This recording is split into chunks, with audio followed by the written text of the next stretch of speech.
тармактары жана өлкө экономикасына 44% салым. Бул 2024 мамлекеттик колдоого ээ болгон чакан жана орто бизнестин натыйжасы. Байтерек холдинги колдоосунун ар кандай механизмдери аркылуу ишкерлерге 336 миллиард теңге берилди. Анын 254 миллиарды жеңилдетилген насыя. Чоң каржылоого ишкерлердин 2700 долбоору ээ болду. Казакстандык товар өндүрүүчүлөр былтыр 25,5 триллион теңге көлөмүндө өнүм чыгарган. Бул тууралуу Астанада өткөн 8 улуттук өнүм көргөзмөсүнүн ачылышында айтылды.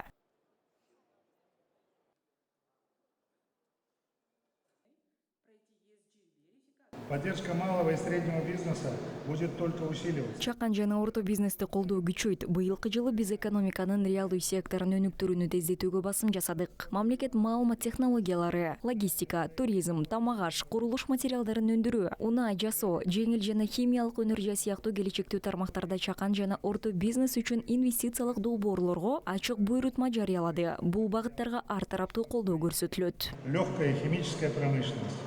Эти направления получат всестороннюю поддержку. Улуттук өнүм масштабтуу көргөзмөсүнө 350дөн ашуун казакстандык өндүрүүчүлөр катышты. Алар сунуш кылган өнүмдөр ар түрдүү тармактарды камтыйт. Тамак аш, жеңил жана химия өнөр жайынан тартып унаа жасоого чейинки өнүмдөр бар. Көргөзмөнүн бардык катышуучулары өнүгүү фондунан каржы жана башка колдоо алды.